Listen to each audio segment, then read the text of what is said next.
मित्रांनो, परिस्थितीनुसार माझ्या मनामध्ये एक कल्पना आली आणि ती प्रत्यक्षात आणली आणि प्रत्यक्षात आणल्यानंतर आपण सर्व माध्यमांच्या सहाय्यानं दूरध्वनी, मोबाईल, व्हॉट्सअप, ईमेल या सर्व माध्यमातून आपण मला दिलेल्या भरभरून शुभेच्छा, ॲप्रिसिएशन, प्रेरणा आणि दिलेले शुभ संदेश आणि पॉझिटिव्ह फीडबॅक यामुळे माझा आनंद द्विगुणित झाला, माझं मन उत्साहित झालं.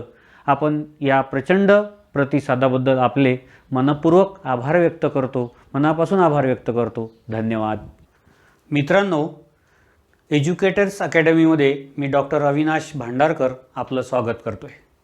मित्रांनो, आजच्या तासामध्ये आपण मूल्यमापनाची संकल्पना काय आहे, मूल्यमापन म्हणजे काय, what is mean by evaluation याबद्दलची माहिती आजच्या तासामध्ये अभ्यासणार आहोत. ही संकल्पना अत्यंत साधी सोपी आहे, परंतु आपल्याला नेहमी असं वाटतं का मूल्यमापन खूप काही वेगळं आहे. दैनंदिन जीवनामध्ये आपण मूल्यमापन करतच असतो. आपण बाजारात गेलो आणि एखाद्या दुकानामध्ये कपडे शोधायला गेलो, कपडे घ्यायला गेलो, तर आपण म्हणतो या दुकानात अजिबात कपडे चांगले नव्हते, या दुकानदाराने अजिबात चांगले कपडे दाखवले नाही, हे दुकान अत्यंत महाग आहे. एखादा लग्न प्रसंगात गेलो तर आपण नेहमी म्हणतो आज लग्न वा वा काय छान झालंय, किंवा लग्नामध्ये सगळं चांगलं होतं परंतु जेवणाची व्यवस्था अजिबात नव्हती. म्हणजे हे एक प्रकारचं मूल्यमापनच आहे. दैनंदिन जीवनामध्ये आपण असे मूल्यमापन नेहमी करत असतो. परंतु शिक्षण प्रक्रियेमध्ये मूल्यमापनाची संकल्पना जर आपण शास्त्रशुद्ध पद्धतीने शिकलो नाही तर आपल्याला जिवंत व्यक्तीचं मूल्यमापन व्यवस्थित करता येणार नाही. म्हणून आजच्या तासामध्ये आपण या व्हिडिओमध्ये आपण फक्त मूल्यमापन म्हणजे नेमकं काय याबद्दलची माहिती अभ्यासणार आहोत. मूल्यमापन हा शब्द अभ्यासण्यापूर्वी आपल्याला त्यापूर्वी ह्या मूल्यमापनामध्ये आणखी एक शब्द आहे, मापन आणि मूल्य. हे दोन शब्दापासून मूल्यमापन हा शब्द तयार झाला आहे. तर त्याचं नेमकं शिक्षण प्रक्रियेतलं स्थान काय आहे हे आपल्याला सर्वात आधी जाणून घेतलं पाहिजे.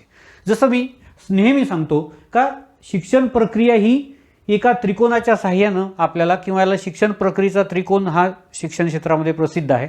तर या शिक्षण प्रक्रियेच्या त्रिकोणामध्ये उद्दिष्टे ही टॉपवर आहे. म्हणजे समाजाची जी उद्दिष्टे आहेत ती समाजाची उद्दिष्टे शिक्षणाची उद्दिष्टे असतात आणि शिक्षणाची उद्दिष्टे ही शैक्षणिक तत्त्वज्ञान डिसाईड करत असतं. म्हणजे त्यामध्ये आपला कोणत्याही प्रकारचा रोल नसतो. आपल्याला लोकशाही प्रधान नागरिक पाहिजे, आपल्याला गुणात्मक ज्ञान असलेला नागरिक पाहिजे, कोणता नागरिक पाहिजे हे शिक्षण प्रक्रिया राबविणारे जे तज्ज्ञ असतात ते निश्चित करतात. म्हणजे समाजाच्या आवश्यकता लक्षात घेऊन शिक्षणाची आवश्यकता ठरवली जाते आणि शिक्षणाची आवश्यकता ठरवल्यानंतर शैक्षणिक तत्त्वज्ञान हे शैक्षणिक उद्दिष्टे ठरवतं. म्हणून त्याला आपण साध्य असं म्हणतो, टार्गेट त्याला आपण म्हणतो साध्य. शिक्षण प्रक्रियेची एकदा उद्दिष्टे निश्चित झाली का मग ती शिक्षण प्रक्रियेची उद्दिष्टे साध्य कशी करावी यासाठी आपण अभ्यासक्रम तयार करतो. आणि अभ्यासक्रम तयार केल्यानंतर पाठ्यक्रम तयार केला जातो. पाठ्यक्रम तयार केल्यानंतर पाठ्यपुस्तके तयार केली जातात आणि या पाठ्यपुस्तकामध्ये ही उद्दिष्टे साध्य करण्यासाठी आशय दिलेला असतो का त्या आशयाच्या साहाय्याने आपल्याला या उद्दिष्टापर्यंत पोहोचवायचं आहे. उदाहरणार्थ आपल्या देशाचे नागरिक आपल्याला तयार करायचे आहेत, ते लोकशाही प्रधान नागरिक असावे असं जर आपलं उद्दिष्ट असेल तर मग लोकशाही प्रधान नागरिक तयार होण्यासाठी कोणतं कंटेंट दिलं पाहिजे हे अभ्यासक्रमामध्ये नमूद केलेलं असतं.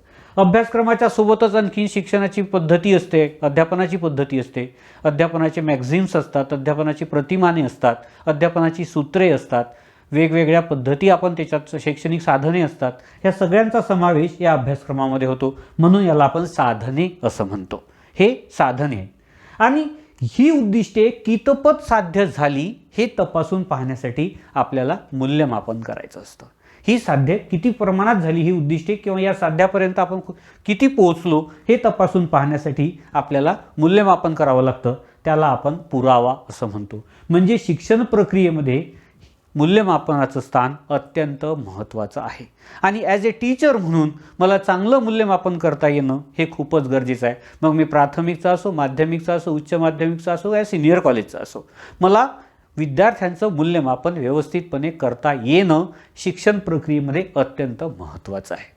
म्हणून या शिक्षण प्रक्रियेतील मूल्यमापनाचं स्थान लक्षात घेता आपल्याला शैक्षणिक मूल्यमापनाची संकल्पना अत्यंत उत्तम पद्धतीनं समजून घेणं अत्यंत गरजेचं आहे.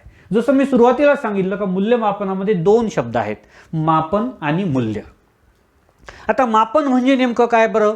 जसं मला बाजारात गेलो, मी 4 किलो साखर आणली, 4 किलो साखर आणली. मी साखरेचा कोणता गुण तपासला? फक्त वजन तपासला. त्याची क्वालिटी पाहिली नाही, त्याचा रंग पाहिला नाही, मी फक्त त्याचं मापन केलं आहे. किंवा दुसऱ्या शब्दात सांगायचं झाल्यास, मी कापड घ्यायला गेलो बाजारात, मी कापड घेतलं, 4 मीटर कापड. मीटर म्हणजे मी त्याची लांबी मोजली फक्त तिथे, बाकी गुणांचा मी इथे विचार करत नाही. मग आता मला लांबी मोजण्यासाठी मी काय केलं? मीटर पट्टीचा वापर केला.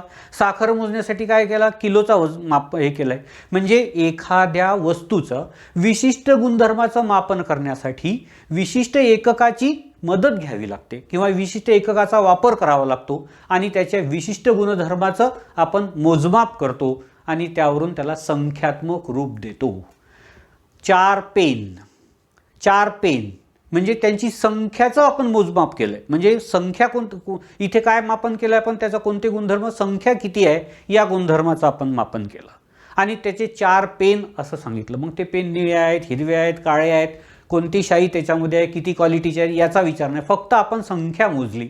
म्हणजेच मापनामध्ये फक्त आपण कोणत्याही वस्तूचं मापन करून त्यासाठी विशिष्ट एकक वापरून आपण फक्त त्याला संख्यात्मक रूप देत असतो, त्याला आपण मापन असं म्हणतो. आणि बेसिकली आपण ही दुर्दैवानं मला सांगावं लागतंय का आपण आपल्या शिक्षण प्रक्रियेमध्ये फक्त मापन करतो आहोत. तुझ्या मुलाला किती मार्क्स मिळालेत, किती % मार्क्स मिळाले याबद्दल आपण नेहमी चौकशी करतो, पण त्याच्यामध्ये सद्गुण कोणते आहे, तो बोलतो कसा, तो चालतो कसा, तो वागतो कसा, तो प्रामाणिक आहे, अप्रामाणिक आहे, याचं मापन अजिबात आपल्या प्रक्रियेमध्ये होत नाही.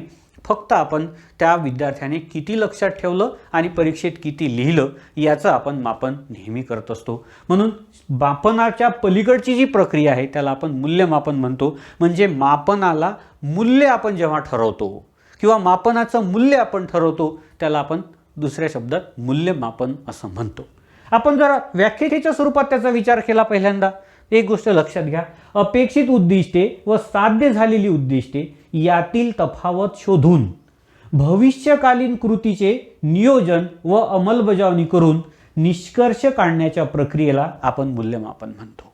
आता इथं लक्षात घ्या, अपेक्षित उद्दिष्टे हे आपली उद्दिष्टे निश्चित झालेली आहेत, शैक्षणिक तत्वज्ञानाने उद्दिष्टे सांगितलेली आहेत. ती उद्दिष्टे जी आहेत ती व साध्य झालेली उद्दिष्टे, म्हणजेच मी जसं तुम्हाला इथं उदाहरण दिलं का आपल्याला लोकशाही प्रधान नागरिकतेचा विकास करायचा आहे, तर तो किती झाला हे तपासून मग पाहणे म्हणजे साध्य झालेली उद्दिष्टे. म्हणजेच मला इथून पुण्याला जायचं आहे, तर पुण्याला जाताना मी शिरूरपर्यंत पोहोचलो, म्हणजेच साध्य काय झालं आपलं, अर्ध टार्गेट आपण पोहोचलोय. म्हणजेच अपेक्षित उद्दिष्टे व साध्य झालेली उद्दिष्टे यातील तफावत ओळखून, म्हणजे किती उद्दिष्टे आपल्याला साध्य करायची होती, ती किती झाली हे आपल्याला यातली तफावत ओळखायची आहे आणि नंतर आपल्याला काय कृती करायची आहे, भविष्यकाळात त्या संदर्भात कोणती कृती करायची आहे याचं नियोजन करणे व त्याची अंमलबजावणी करणे. उदाहरणार्थ आणखी दुसऱ्या शब्दात सांगायचं झाल्यास, मला समजा गणितामध्ये भौमितिक आकृत्या शिकवायच्या आहेत. विद्यार्थ्याला भौमितिक आकृत्या शिकवताना मी शिकवतो आहे, वर्तुळ शिकवतो आहे, चौकोन शिकवतो आहे, आयात शिकवतो आहे, षटकोन शिकवतो आहे. हे शिकवत असताना मी त्यांना आकृती काढण्याचा आकृती कशी काढावी हे समजावून सांगतोय. विद्यार्थी कधी वर्तुळ ओबडधोबड काढतोय, चौकोन काढताना दिलेली माप जी आहे त्या मापाप्रमाणे बरोबर काढत नाही आहे, म्हणजे उद्दिष्ट पूर्णपणे साध्य झालेलं नाही. परंतु एक स्थिती अशी येते का विद्यार्थी जर त्याला किती लांबी दिली आहे, रुंदी दिली आहे, त्यानुसार तो बरोबर आयात काढतो, हे त्याचं उद्दिष्ट साध्य झालेलं आहे. म्हणजे समजा जर तो स्केलपट्टी व्यवस्थित वापरत नसेल, दिलेलं माप तो व्यवस्थित वापरत नसेल, तर साध्य काय झालं आहे, तो चौकोन काढतो आहे, आयात काढतो आहे, परंतु माप व्यवस्थित करत नाही. मग आपल्याला त्याला माप व्यवस्थित शिकवायचं आहे. म्हणजेच काय करायचं, ह्या दोन गोष्टींमधली तफावत ओळखून भविष्यकाळात त्याला त्या टार्गेटपर्यंत नेण्यासाठी मला कोणत्या कृतीची आवश्यकता आहे त्याचं नियोजन करायचं, अंमलबजावणी करायची आणि त्यावरून त्या विद्यार्थ्याच्या बाबतीतले निष्कर्ष काढायचे. ही जी प्रक्रिया आहे याला आपण मूल्यमापन असं म्हणतो. याला प्रक्रिया म्हणण्याचं कारण असं आहे का वेगवेगळ्या शृंखला आहेत याच्यासाठी किंवा वेगवेगळ्या प्रक्रिया आहेत, त्या प्रक्रियेची शृंखला म्हणजेच त्या क्रियांची शृंखला म्हणजे प्रक्रिया, म्हणजे वेगवेगळ्या क्रिया ज्या आहेत त्या वेगवेगळ्या क्रियांची शृंखला, the chain of the action means process. म्हणजेच साखळी तयार कशाची होते, वेगवेगळ्या क्रियांची, म्हणून त्याला आपण प्रक्रिया म्हणतो, नुसतं क्रिया म्हणत नाही. ही काढण्याची क्रिया म्हणजे मूल्यमापन असं न म्हणता आपण प्रक्रिया आहे असं म्हणतो. याचं कारण असं का वेगवेगळ्या कृती आपल्याला करायच्या आहेत, याची एक शृंखला तयार होते, म्हणून त्याला आपण प्रक्रिया असं म्हणतो. म्हणजेच मापनामध्ये फक्त आपल्याला विशिष्ट त्याचे गुणांचाच फक्त आपण विचार करतोय, पण मूल्यमापनामध्ये आपल्याला विशिष्ट गुणांचाच नसून आपल्याला त्याचा सर्वांगीण विचार करायचा आहे. म्हणून ही मापनाच्या पेक्षा पुढे गेलेली किंवा व्यापक अशी संकल्पना आहे. आता आपण ॲज ए टीचर म्हणून काम करणार आहोत, म्हणून आपल्याला शैक्षणिक मूल्यमापन म्हणजे काय ते लक्षात घ्यावं लागेल. हे आपण एकंदरीत मूल्यमापनाचा विचार केला आहे, आपण हा एकंदरीत मूल्यमापनाचा विचार केला आहे. पण आपण शिक्षण प्रक्रियेचे एक घटक आहोत, किंबहुना दुसऱ्या शब्दात सांगायचं झाल्यास आपण सोशल इंजिनियर म्हणतो. टीचरला आपण सोशल इंजिनियर म्हणतो.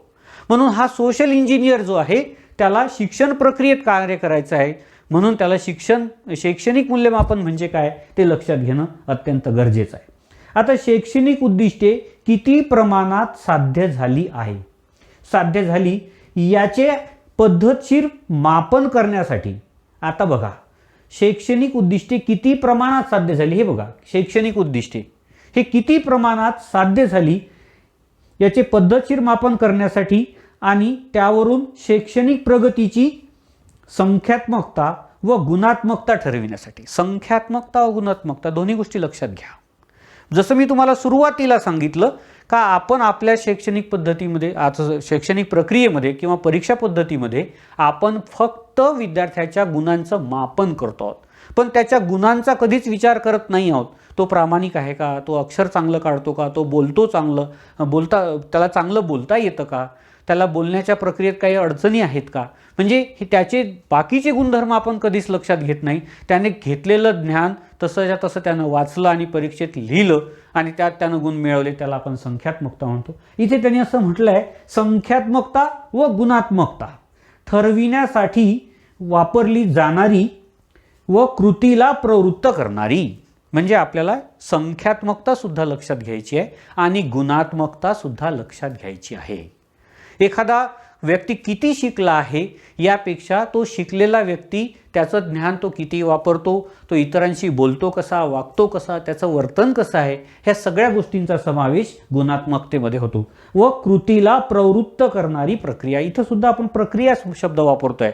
कृतीची शृंखला किंवा क्रियेची शृंखला म्हणजे प्रक्रिया. तर आपण तिथे सुद्धा कृतीला प्रवृत्त करणारी म्हणजे ॲक्शन करायला भाग पाडणारी, कृती करायला भाग पाडणारी ही शैक्षणिक मूल्यमापनाची प्रक्रिया आहे. आता कोणाकोणाला कृती करण्याला भाग पाडलं जातं? सर्वात महत्त्वाचा घटक शिक्षण प्रक्रियेमधले दोन आहेत, एक तर शिक्षक आणि दुसरा विद्यार्थी. पण शिक्षण प्रक्रिया हे विद्यार्थ्यासाठी आहे, शिक्षकासाठी नाही. शिक्षक हा विद्यार्थ्याला कोणत्या मार्गाने धावायचं आहे, कोणत्या मार्गाने जायचं आहे त्याला फॅसिलिटी उपलब्ध करून देणार आहे. शिक्षक हा मार्गदर्शक आहे, पथदर्शक आहे. म्हणून शिक्षकासाठी ही प्रक्रिया नसून ही विद्यार्थ्यासाठी प्रक्रिया आहे. म्हणून कृती कोणी करायची आहे? विद्यार्थ्यांनी करायची आहे. का त्यांना काय येतं आणि काय येत नाही, चांगलं काय आणि वाईट काय यातला भेद समजावून सांगण्यासाठी आपल्याला शैक्षणिक मूल्यमापनाचा अभ्यास करायचा आहे. बऱ्याचदा मी चांगला किती वाईट किती याबद्दल मला माझं मूल्यमापन करता येत नाही, किंवा मला जर माझंच मूल्यमापन मला करता आलं नाही, दुसऱ्याचं मूल्यमापन मला करता येणार नाही.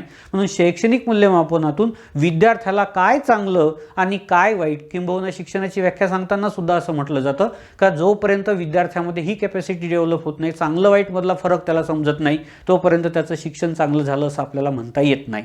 म्हणून या शिक्षण प्रक्रियेमध्ये विद्यार्थ्याला कोणती कृती आता करायची आहे हे सांगण्यासाठी शैक्षणिक मूल्यमापनाचा उपयोग होतो.